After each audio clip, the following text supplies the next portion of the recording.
मुल्क की सैर करवाने जा रहे हैं जो अफ्रीका का सबसे बड़ा मुल्क है। ऐसा मुल्क जहां के लोग सबसे ज्यादा खुशहाल हैं। ऐसा मुल्क जो पाकिस्तानियों से बहुत ज्यादा मोहब्बत करता है। जी हां, आज हम सैर करने जा रहे हैं अल्जीरिया की। मक्का मुकरमा और मदीना शरीफ के बाद दुनिया की तीसरी बड़ी मस्जिद किस मुल्क में है? अल्जीरिया की तारीख क्या है? ये मुल्क पाकिस्तानियों से क्यों मोहब्बत करता है? क्या इस मुल्क ने कभी किसी से कर्जा लिया है? इस मुल्क के दिलचस्प हक़ाइक़ क्या हैं?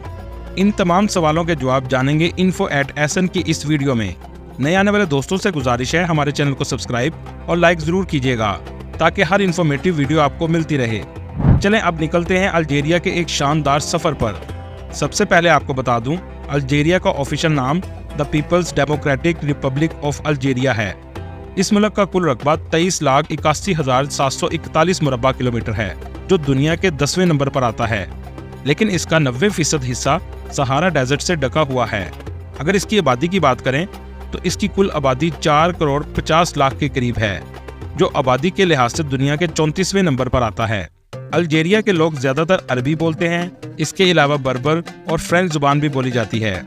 अल्जीरिया की 98% आबादी मुस्लिम है और बाकी 2% दूसरे मज़हब के लोग आबाद हैं। दोस्तों, क्या आप जानते हैं अल्जीरिया की 70% औरतें काम करती हैं और इस मुल्क में औरतों के काम करने पर मुकम्मल आज़ादी है। इस मुल्क में सब लोग औरतों की इज्जत करते हैं। अगर हम अल्जीरिया की बॉर्डर की बात करें तो मशरिक में ट्यूनिस और लीबिया, जनूब में नाइजर, माली और मोरितानिया, मगरिब में मराकश और वेस्टर्न सहरा और जनूब में मेडिटेरियन सी वाक़या है। इस मुल्क में शराब पर मुकम्मल पाबंदी है।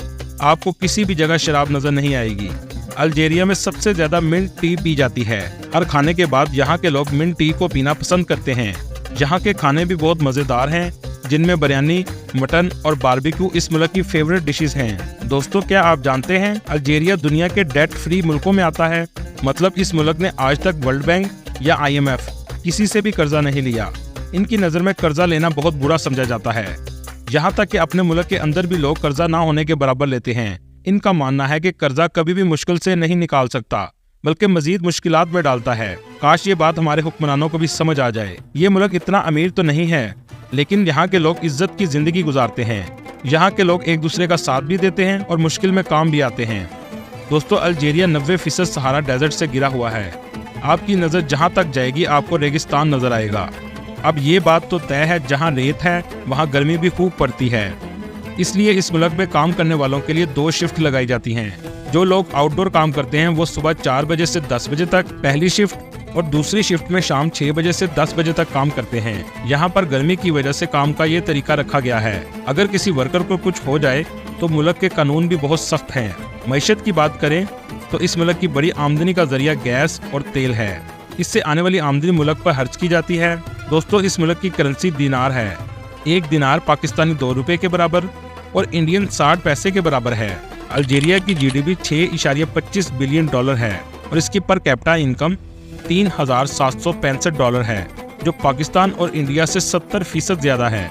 दोस्तों, क्या आप जानते हैं इस मुल्क के 70% जज और वकील औरतें हैं। आप इस बात से भी अंदाज़ा लगा सकते हैं यहाँ औरतों को मुकम्मल आज़ादी है। इस मुल्क का दारुल हुकूमत अलजाइज है। ये आबादी के लिहाज से मुल्क का सबसे बड़ा शहर भी है, जिसकी कुल आबादी 35 लाख के करीब है।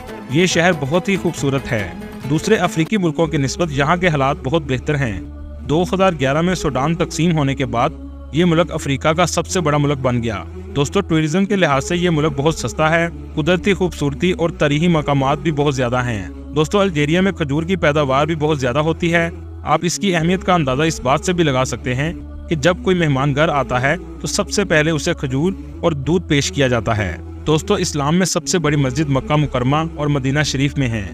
क्या आप जानते हैं दुनिया की तीसरी बड़ी मस्जिद कहाँ है? जी हाँ, दुनिया की तीसरी बड़ी मस्जिद अल्जीरिया में मौजूद है। इस मस्जिद का नाम जमाइल अल जज़ायर है, जिसका इफ्तिताह अभी कुछ दिन पहले ही हुआ है। इस मस्जिद का मीनार दुनिया का सबसे ऊंचा मीनार है, जिसकी लंबाई 270 मीटर है। इस मस्जिद का कुल रकबा 2,20,000 स्क्वायर फीट है, जहाँ पर 1,20,000 लोग एक वक्त में नमाज अदा कर सकते हैं। जब आप अल्जीरिया जाएं तो इसका जरूर विजिट करें। ये मस्जिद अंदर से भी नहायत खूबसूरत है। इस मस्जिद का डिजाइन जर्मनी की एक कंपनी ने बनाया और कंस्ट्रक्शन का तमाम काम चाइना की कंपनी ने किया। दोस्तों, आप अगर अल्जीरिया में जाएं तो उरान सिटी का विजिट जरूर करें। ये शहर बहुत खूबसूरत और दिलकश मंजर पेश करता है। इस शहर के बीचेस भी देखने लायक हैं। عام طور پر اس شہر کو پورٹ سٹی بھی کہا جاتا ہے۔ گرادیا سٹی الجیریا کا ایک تاریخی شہر ہے۔ اس شہر کے گھر آپ کو پرانے عرب ثقافت کی یاد تازہ کر دیں گے۔ اس کے علاوہ انابا، بتانا، سیفیف اور اس کے علاوہ ٹیپس ہیں جسے یونیسکو ہیریٹیج میں بھی شامل کیا گیا ہے۔ دوستو، کیا آپ جانتے ہیں فرانس کے فیمس فٹ بالر زیڈنی زیڈین کا تعلق بھی الجیریا سے ہے۔ الجیریا کا قومی جانور لومڑی ہے۔ دنیا کی سب سے چھوٹی لومڑی الجیریا میں موجود ہے جسے فینک فوکس کہتے ہیں۔ آپ سکرین پر الجیریا کا جھنڈا دیکھ رہے ہیں۔ سبز رنگ اسلام کی نمائندگی کو ظاہر کرتا ہے، لال رنگ جو آزادی کی جنگ میں مارے گئے ان کے لیے ہے، اور سفید رنگ امن کی علامت ہے۔ دوستو، اگر ہم الجیریا کی تاریخ کی بات کریں تو اس کی تاریخ 10,000 سال سے بھی زیادہ پرانی ہے۔ تاریخ میں جانے سے پہلے آپ کو یہ بات بتاتا چلوں، پاکستانیوں سے الجیریا کیوں محبت کرتا ہے۔ اس کی بڑی وجہ یہ تھی کہ فرانس سے آزادی کی جنگ میں الجیریا کے لیڈرز کی نیشنلٹی فرانس نے ختم کر دی تھی، جس کی وجہ سے وہ دوسرے ملکوں میں سفر نہیں کر سکتے تھے۔ پاکستان نے پاکستانی پاسپورٹ الجیریا کے لیڈرز کو جاری کیے۔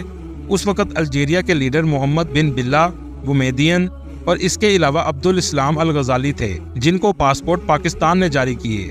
الجیریا کے لوگ پاکستانیوں کو اپنا بھائی سمجھتے ہیں کیونکہ پاکستان نے جنگ آزادی میں ان کی مدد کی تھی۔ دوستو، 8ویں صدی عیسوی میں سب سے پہلے مسلمانوں نے اس کو فتح کیا۔ عرب کے لوگ یہاں آ کر آباد ہوئے اور اپنے ساتھ عربی کلچر اور عربی زبان کو بھی ساتھ لائے۔ 16ویں صدی عیسوی میں یہ علاقہ سلطنت عثمانیہ کے قبضے میں آ گیا اور 18ویں صدی تک سلطنت عثمانیہ کی حکومت قائم رہی۔ اس کے بعد یہ علاقہ فرانس کے قبضے میں چلا گیا۔ 1848 تک فرانس نے اس پر مکمل قبضہ کر لیا۔ یہاں کے لوگوں کی تمام زمینیں فرانسیسیوں نے چھین لیں۔ فرانس نے سلطنت عثمانیہ کے تمام عمارتوں کو مسمار کر دیا تاکہ الجیریا کے لوگوں کی پرانی ثقافت اور کلچر کو ختم کیا جا سکے۔ 1947 سے الجیریا کی آزادی کی جنگ کا آغاز ہوا۔ مسلمان بہت زیادہ تعداد میں مارے گئے۔ کہا جاتا ہے کہ یہ تاریخ کی سب سے زیادہ خون ریزی والی جنگ تھی، جس میں تقریباً 10 لاکھ الجیریا کے لوگ مارے گئے۔ یہاں تک کہ الجیریا میں عورتیں زیادہ اور مرد کم ہو گئے۔ 20 لاکھ کے قریب قیدی بنا لیے گئے۔ 3 جولائی 1962 کو الجیریا کو آزادی ملی۔ دوستو، اگر ہم ویزا کی بات کریں تو پاکستان میں الجیریا کی امبیسی موجود ہے۔ آپ امبیسی میں جا کر ویزا اپلائی کر سکتے ہیں۔ 1 ہفتے میں ویزا آسانی سے لگ جاتا ہے اور ٹورسٹ ویزا کی $90 فیس ہے۔ دوستو، آپ اگر کسی بھی ملک میں سیر کا پلان کر رہے ہیں تو ایک بار الجیریا کے بارے میں ضرور سوچئے گا، کیونکہ یہ دنیا کے سب سے سستے ترین ملکوں میں آتا ہے۔ دوستو، یہ تھی آج کی ہماری انفارمیٹیو اور دلچسپ ویڈیو۔ آپ کو ویڈیو کیسی لگی کمنٹ میں ضرور بتائیے گا، اور نئے آنے والے دوستوں سے گزارش ہے ہمارے چینل کو سبسکرائب اور لائک ضرور کیجیے گا۔ اگلی ویڈیو تک اللہ حافظ۔